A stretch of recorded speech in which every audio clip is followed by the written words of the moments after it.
le plateau de Gizeh. Hop. Kiops ici, Mekirinos. Alors, petite subtilité avant d'entrer dans le site de Gizeh, donc sur le plateau de Gizeh. On va passer, là on vient de descendre du bus, et on va passer au contrôle. Donc tu passes au contrôle, mais tu laisses tes affaires dans le bus. Donc c'est assez extraordinaire. Je ne sais pas ce qu'ils vont contrôler, mes pectoraux, mes abdos, je sais. Donc soyez rassurés, le contrôle s'est bien passé. Je vais pouvoir vous montrer ces fameuses pyramides. Donc voilà sur le fameux site, le plateau de Gizeh, avec la grande pyramide derrière.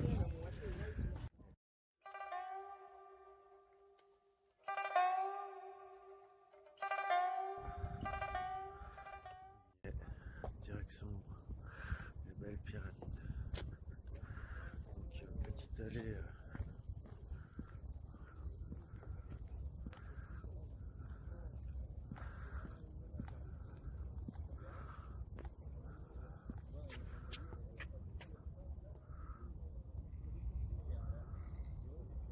Voilà, là où ils ont extrait les blocs. Je ne vous cache pas que c'est un sacré rêve d'être ici, quand même, qui se réalise. Beaucoup d'émotions. Beaucoup. Donc là, on va aller regarder le parement en granit.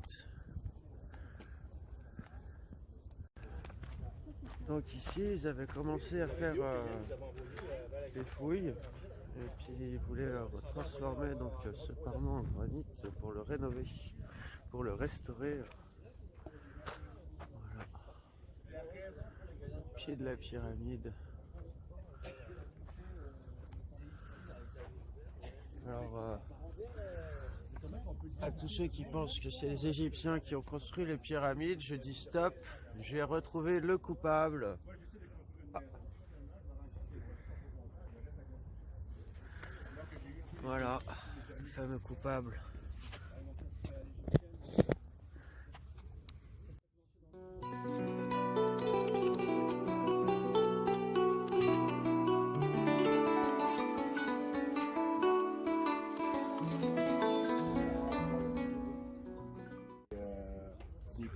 De gruyère ou de pelle, si on veut, c'est sensiblement un 30 cm sur 30 cm. Alors, entre autres, à l'obélisque d'Assouan, on va aller vérifier là, avec l'obélisque. Donc il a quand même comparé le granit à de la crème glacée. Hein. Oui, pour garder un air fraîche.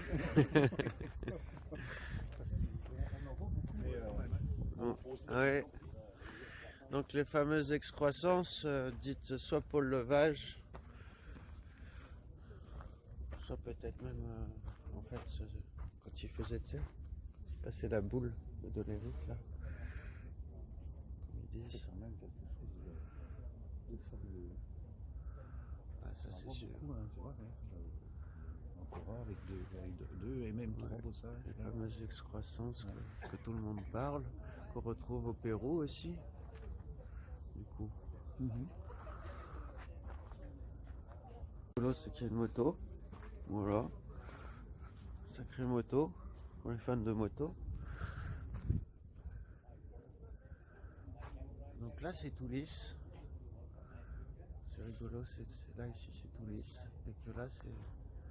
Voilà. Et puis avec une partie du parement qui s'est cassé la gueule. Et derrière, tous les blocs en calcaire, avec le calcaire qui a été extrait pour faire d'autres constructions plus loin.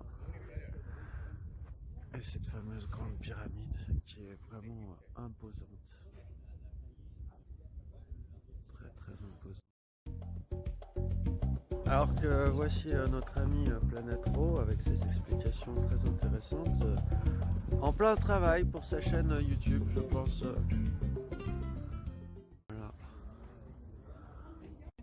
Mais ici, ils ont pu arracher ici, et là finalement, ça ne s'est pas arraché. Donc on contrôle, avec cette technique, on ne contrôle pas l'extraction du granit. Donc c'est impossible que les Égyptiens aient utilisé cette technique pour avoir du granit disponible pour des artefacts ou pour des statues, parce qu'ils n'auraient même pas été capables de savoir ce qu'ils pourraient en faire, sachant que c'est un peu au hasard. Et ça, vous allez le retrouver sur beaucoup de blocs. Vous pourrez maintenant être un petit peu attentif. Vous verrez que voilà, on a récupéré des morceaux de granit, mais ça peut pas être les anciens Égyptiens, parce que eux, ils avaient besoin d'être sûrs d'extraire 1 mètre cube. Ils étaient sûrs d'avoir besoin de 10 mètres cubes, etc., etc. Par contre, après-demain dans la carrière d'Assouan, vous verrez que les techniques qui étaient employées à l'époque leur permettaient parfaitement de déterminer combien ils allaient récupérer, si tant est qu'ils soient effectivement dans un endroit sain de la roche, qui était absolument nécessaire pour pouvoir récupérer les blocs qui ensuite serviront pour soit pour du parement, soit pour les statues. Donc, égyptien, pas égyptien. Dynastique, on s'entend. Parce que là, juste peut-être pour donner un complément d'information, il n'y a rien de prouvé. J'ai travaillé environ une dizaine d'années dans l'exploitation des carrières, entre autres du granit, et aussi les 5 autres dernières dans le domaine de l'exploitation des blocs de marbre, de calcaire. Et c'est impossible de pouvoir faire uniquement des petits percés, on va dire des blocs, des percés de 6 pouces, avec des insertions là, de coins en fer. C'est facile de déliter un bloc. Mais par contre, avec le bois, c'est impossible. Même si on le remplit avec de l'eau, c'est impossible de pouvoir exploiter ou de pouvoir en faire un bloc. Je comprends qu'on essaie de trouver des techniques ou de trouver des réponses à ce qu'on peut voir visuellement, mais de façon pratique, ça se fait pas. Peut-être que c'était obligatoirement suffisamment récent pour que ce soit au moins les Grecs et les Romains qui connaissaient le faire. Probablement, oui. Plus des propos. Dis-moi, Hop, donc voilà, vous avez eu les explications de Planète Rho. C'est très Quand instructif. je faisais une insertion, là, ça attendait. Tout le monde se pose des Parce que là, questions. on est dans le sens du grain. Les hommes en pleine réflexion. Il fallait que ça le fragilise. Pour fragiliser tes blocs. Voilà, de fragiliser le bloc. Il ne fallait pas qu'il casse avant qu'il soit entièrement délimité. Ouais. Voilà. Donc ça permettait de tout conserver.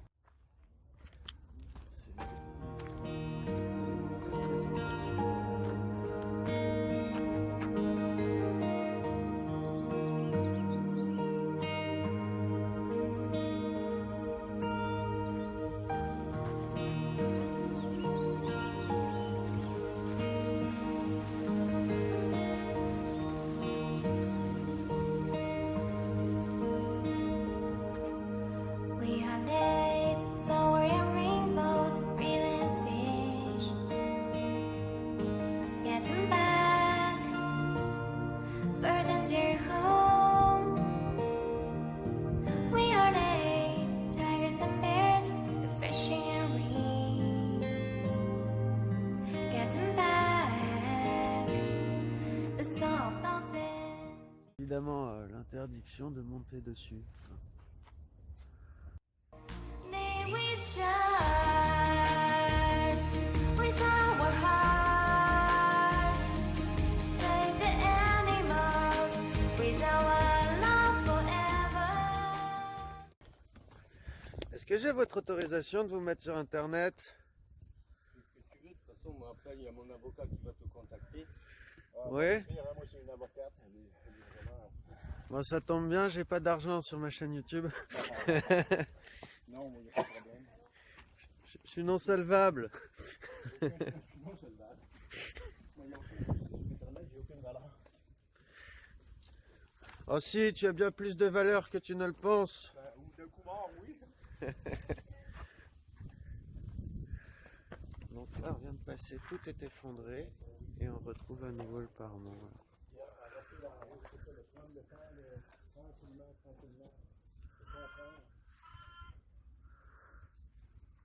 Pourquoi que ça, il va pas continuer en granit aussi? Pourquoi ils ont été avec du calcaire? Parce qu'il est plus léger, plus facile à extraire. Il y a des bétons en haut aussi, des bétons. On les voit bien, oui. Je vois plus rien.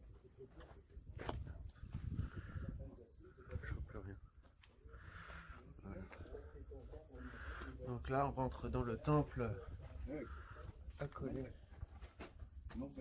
Ah, ok. We stars with our hearts, save the animals with our love forever. We stars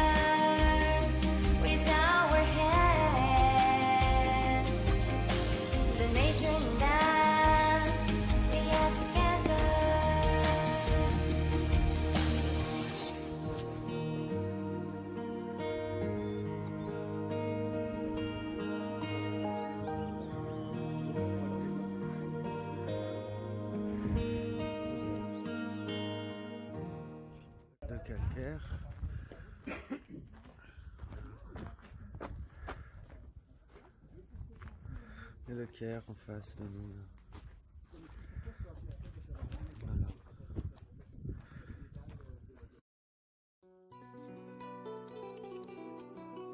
Voilà. Voilà. Donc, d'un côté, on a le désert. Et de l'autre, le Caire. Voilà. Donc le Caire tout au fond là. Et là on arrive sur les pyramides. Magnifique pyramide.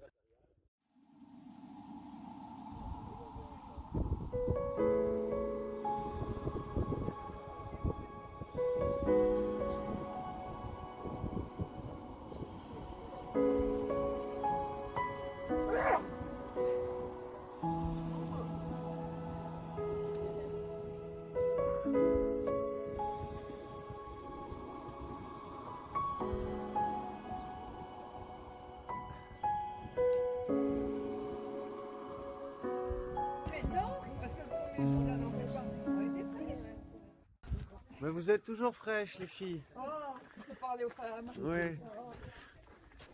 Quel gentleman.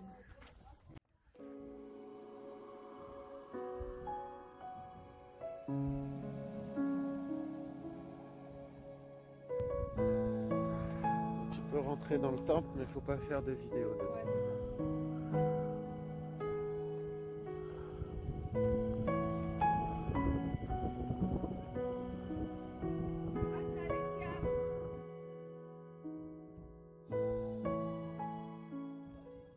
On est très surveillé ici. Hein. Si on s'amuse à vouloir grimper là-haut, donc c'est 1 mois d'emprisonnement et 100 000 pounds, 3 000 euros, 3 000 euros de frais. Donc soit tu es riche, soit tu montes pas.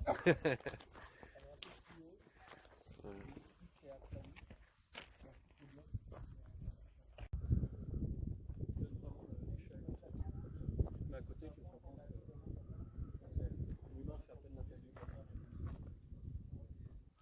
Et du coup, c'est quoi ces 3 petites pyramides? Alors, c'est les pyramides des reines, comme on dit toujours. Hein. Ah oui, les fameuses reines. Sans immense conviction, mais de temps en temps, quand même un peu.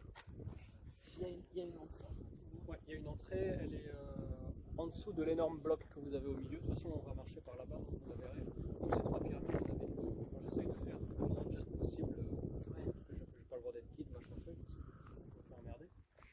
Donc, les 2 pyramides du fond, c'est des pyramides à degrés, et celle-ci, c'est des pointillis. Je ne sais pas si vous vous rendez compte la taille de ce bloc. Donc ça, c'est un bloc de parement en granit. Extrêmement lourd quand même.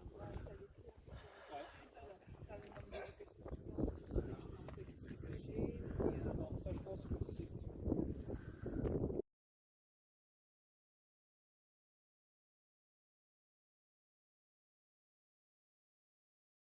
Quand même du mal à se rendre compte à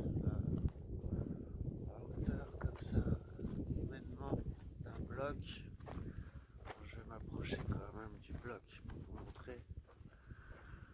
Je vais prendre une échelle humaine. On va bien se rendre compte de la taille de ce bloc. Voilà.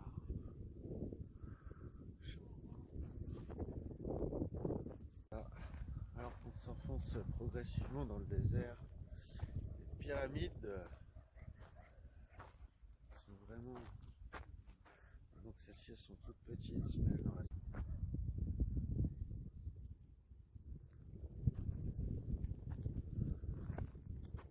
Tu vois, il y a une petite grille là-dedans.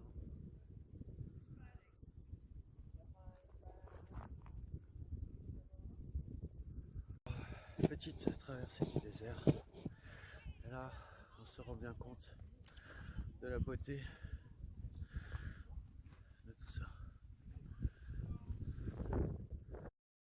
Merci d'avoir suivi ce carnet de voyage spécial Plateau de Gizeh, première partie.